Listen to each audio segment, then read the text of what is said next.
This is the Widow Podcast, and I am Karen Sutton, the Widow Coach. I'll be supporting you through the loss of your life partner so you can find a more positive way through your grief. I want to give you hope after loss and to know that when you are ready, you can create a meaningful life for yourself with the help of me, Karen Sutton, and the Widow Podcast.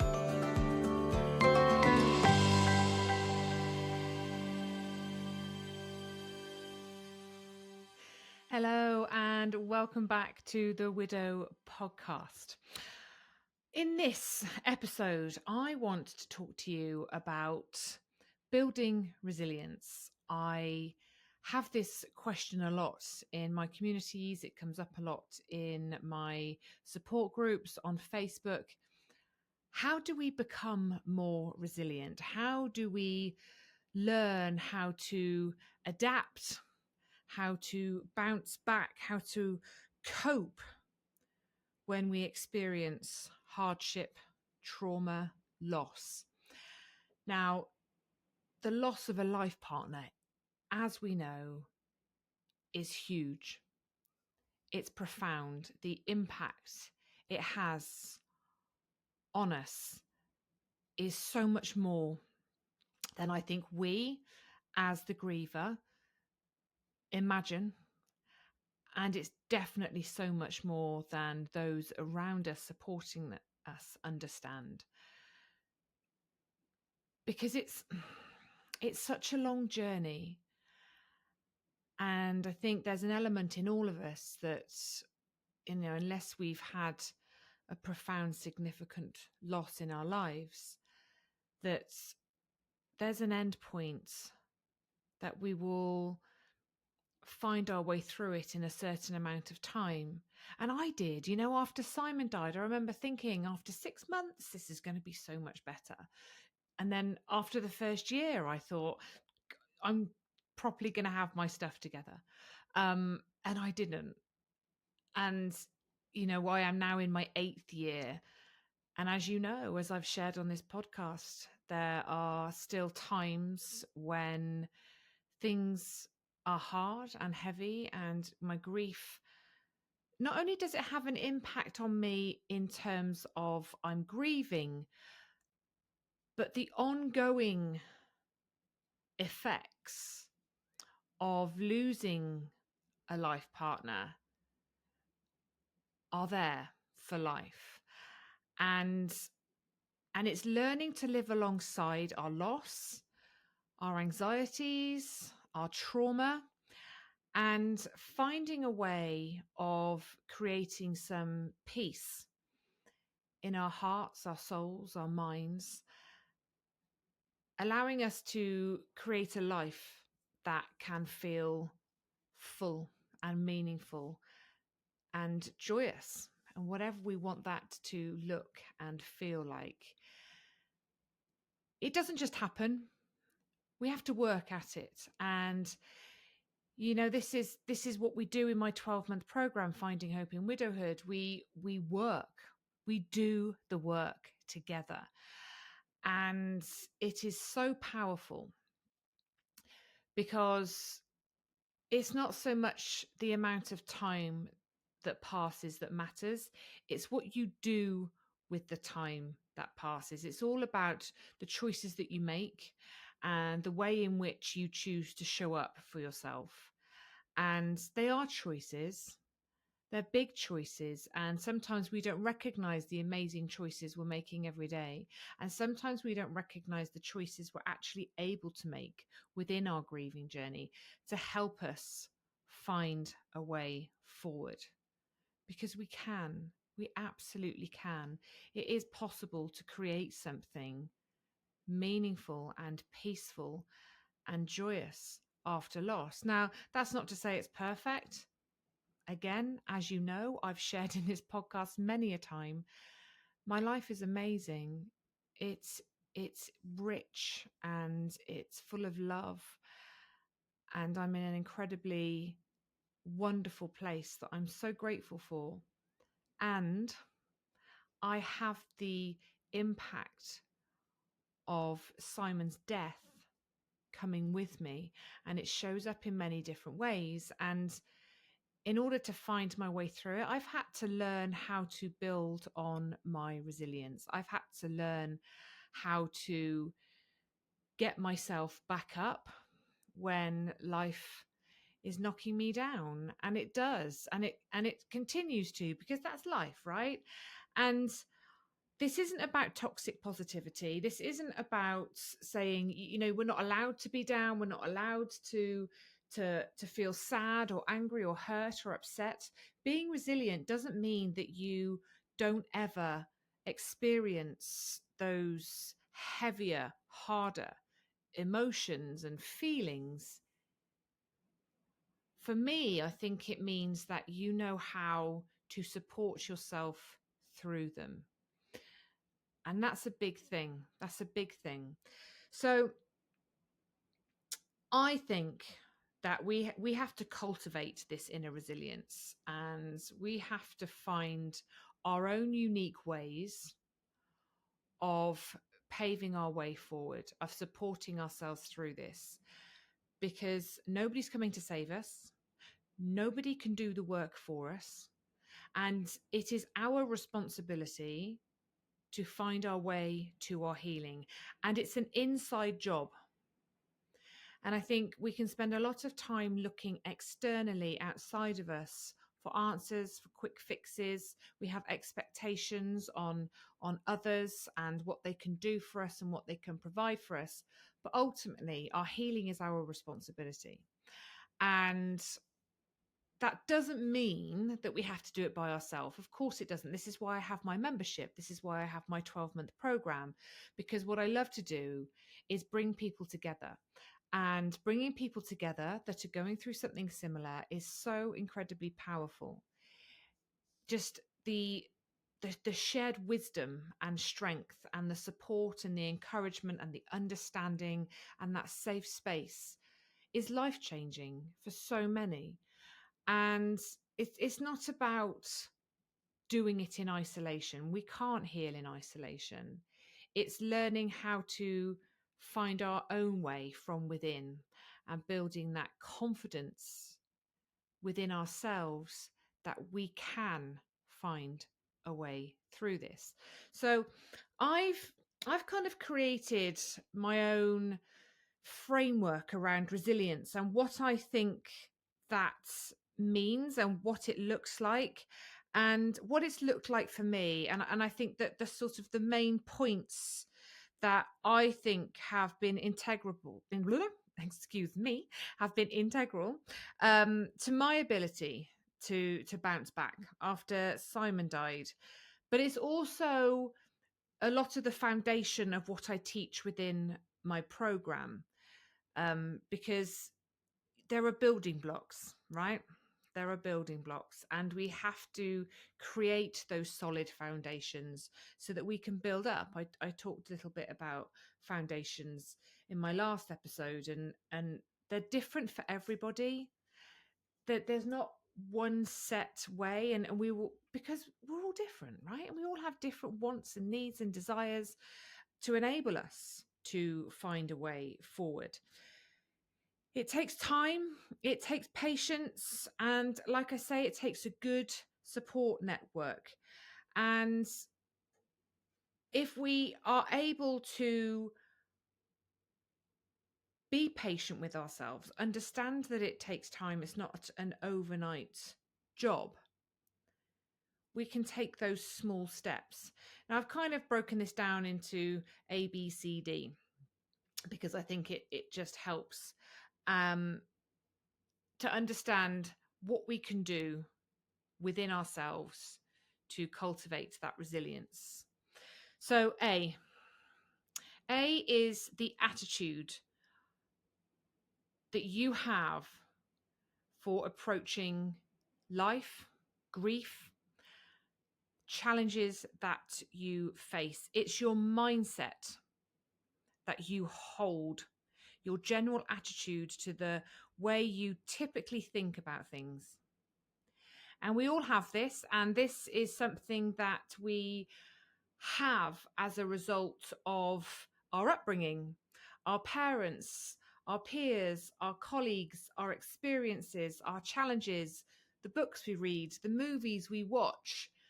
There's so much that forms our own personal attitudes, our mindsets.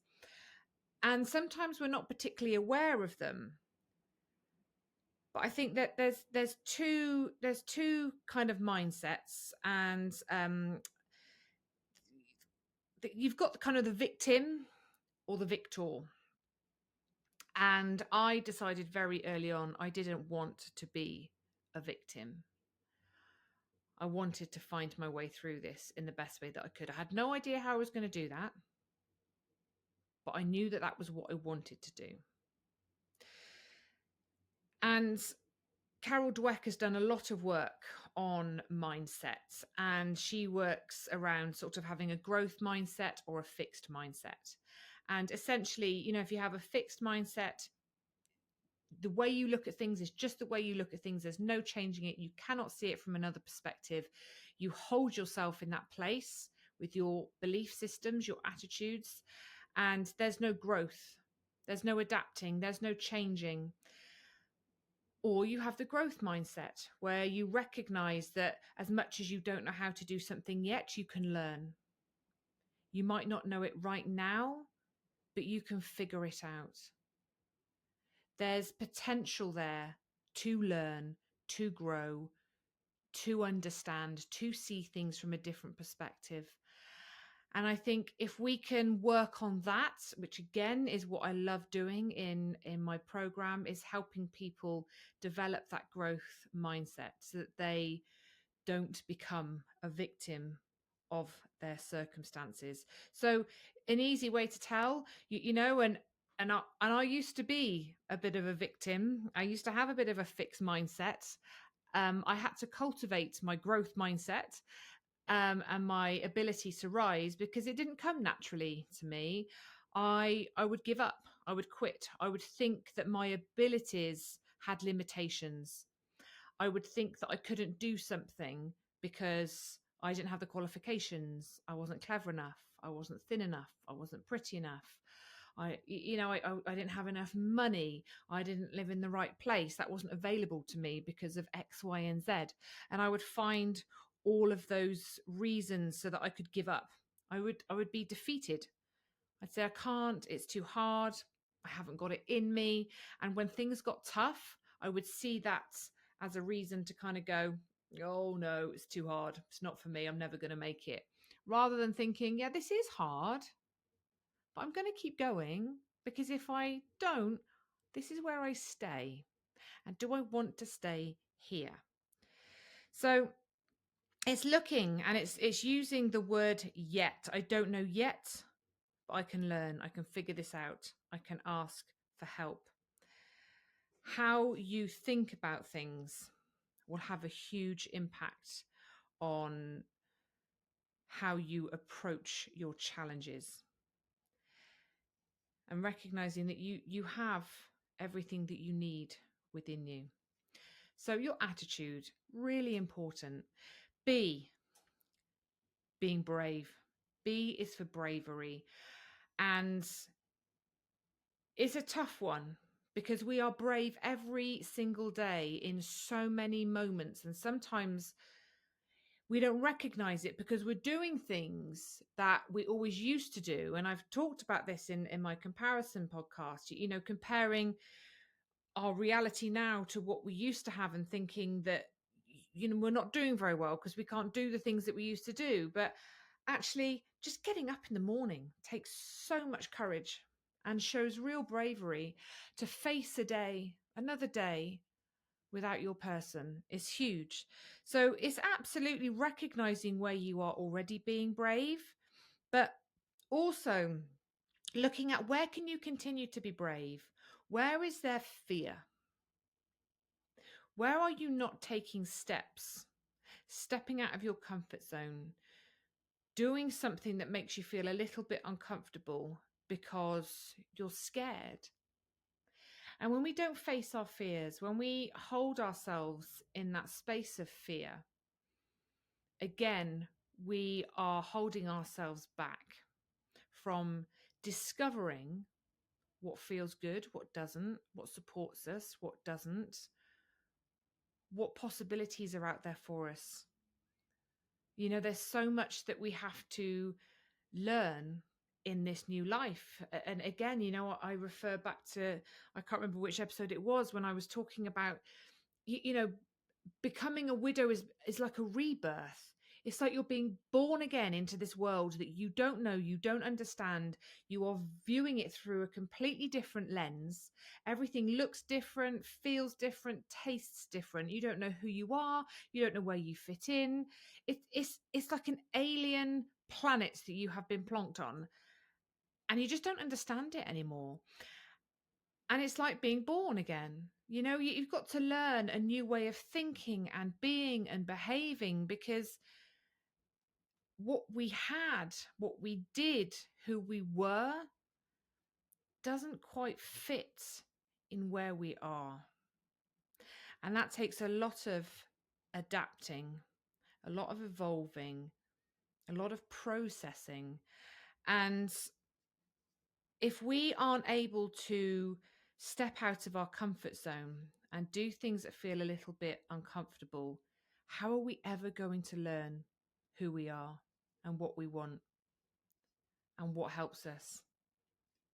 So I think, you know, we have to sometimes pull up our big girl pants or our big boy pants and say, do you know what, this is scaring me. And this isn't stepping into your panic zone so that you just, you know, you're not saying sort of tip yourself over the edge into that horrible place of anxiety and panic, but something that you kind of go, that is a bit scary, but I think I can do it. Believe in myself. Deep breath, pull your pants up, and kind of go. And that's where you start to really understand. It's not easy, but it allows us to grow, and it allows us to see what we're capable of. It allows us to uncover those parts of us that we didn't know existed, that will make us feel so much stronger,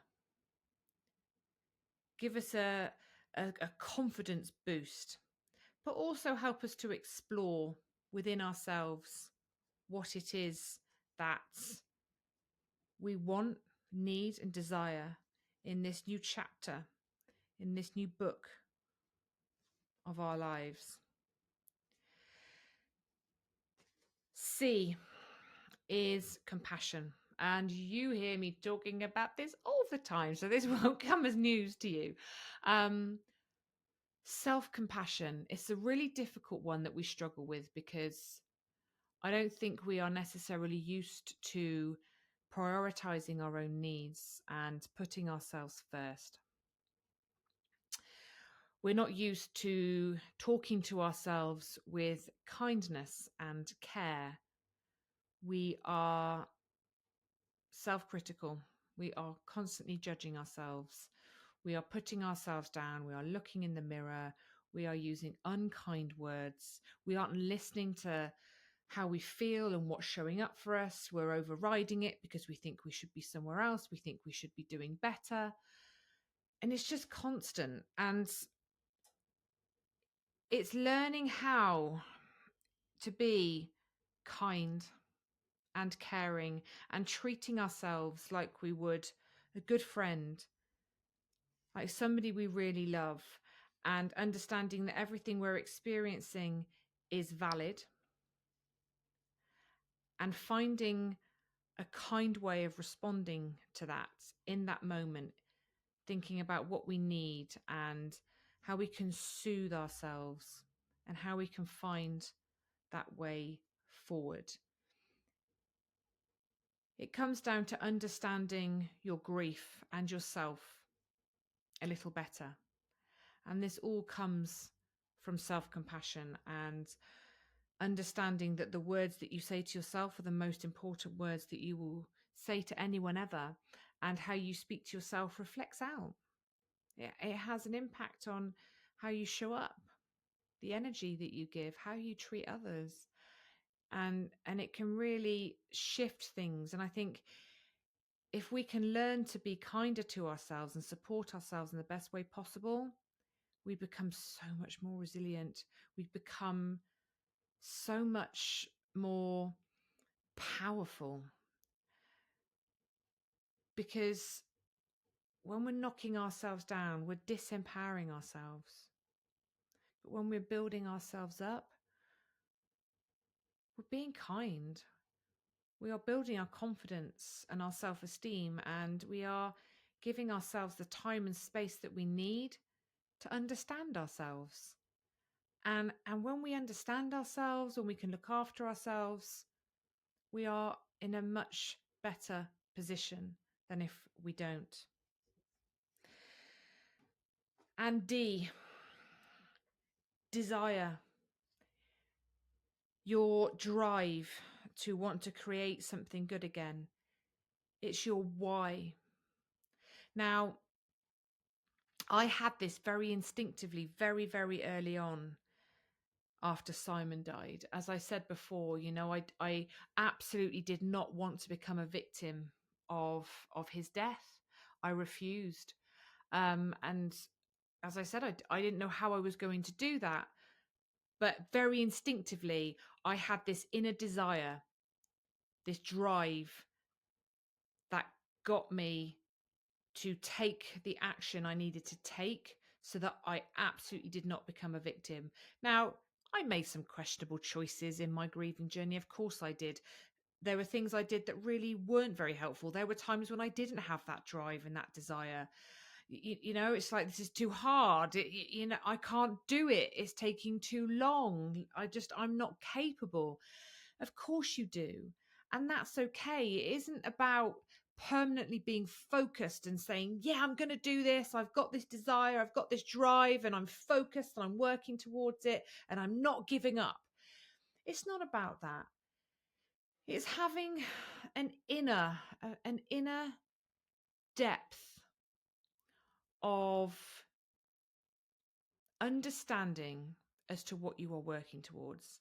You don't have to have the answers. You don't have to know how you're going to get there or what it's necessarily going to look like. But just, what is it that you want? And I've said this to you before. If you don't know what you do want, what don't you want? And I think that was my desire. I was very much working towards what I didn't want. I didn't want to become a victim. I wasn't sure what I did want. I didn't know where I was heading. I didn't know what I had to do.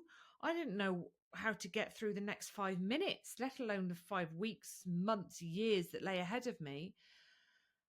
I couldn't think that far ahead, but I did know in my core, in my soul, instinctively, that this was not going to destroy me and the girls. This was not going to take more from us than it had already taken. Grief takes so much, and it's debilitating. It's frightening. I have never known despair and devastation like it. Honestly, don't really know how I got through it. You kind of, one step at a time. And it's awful. But I absolutely knew that I had to find a way of creating a life for myself and the girls that we could be proud of, that Simon could be proud of, that we could live in fully, peacefully, and joyfully, knowing that we had absolutely done our very best and not allowed Simon's death to take any more from us than it already had, because there was so much out there that was still possible. And that's hard to see at the beginning, and that's not necessarily what I saw at the beginning. That only came in time. But know your reasons. Whether you're working towards something or you're working away from something, what is it that drives you? What is it that keeps you going? What is it that invites you to fight for a life that you cannot see, but that you want to find, and that you want to be good again in some way. So they are my ABCs of resilience, and there's so much more. That it's a very in-depth, long process that involves a lot of hard work. It involves really exploring within, that deep dive into you. It can be done, and a lot of us are doing it in Finding Hope in Widowhood, and it's amazing. It's uncomfortable, it's scary, it's hard, but it's amazing. And I hope just by sharing those little nuggets with you, it helps you think about how can you maybe cultivate a little more resilience in your journey. Thank you so much for being here. Thank you for listening. If this has been helpful to you, I would absolutely love it if you could leave me a review, either on Google or on Spotify, whichever platforms you listen on. I would love it if you could share it. If you are in any other groups, widow groups, just drop the link into it and invite people to listen if they are grieving the loss of a life partner. And let's reach more people that need the light in the darkness. Sending you all so much love, and I will see you again very soon. Take care. Bye-bye.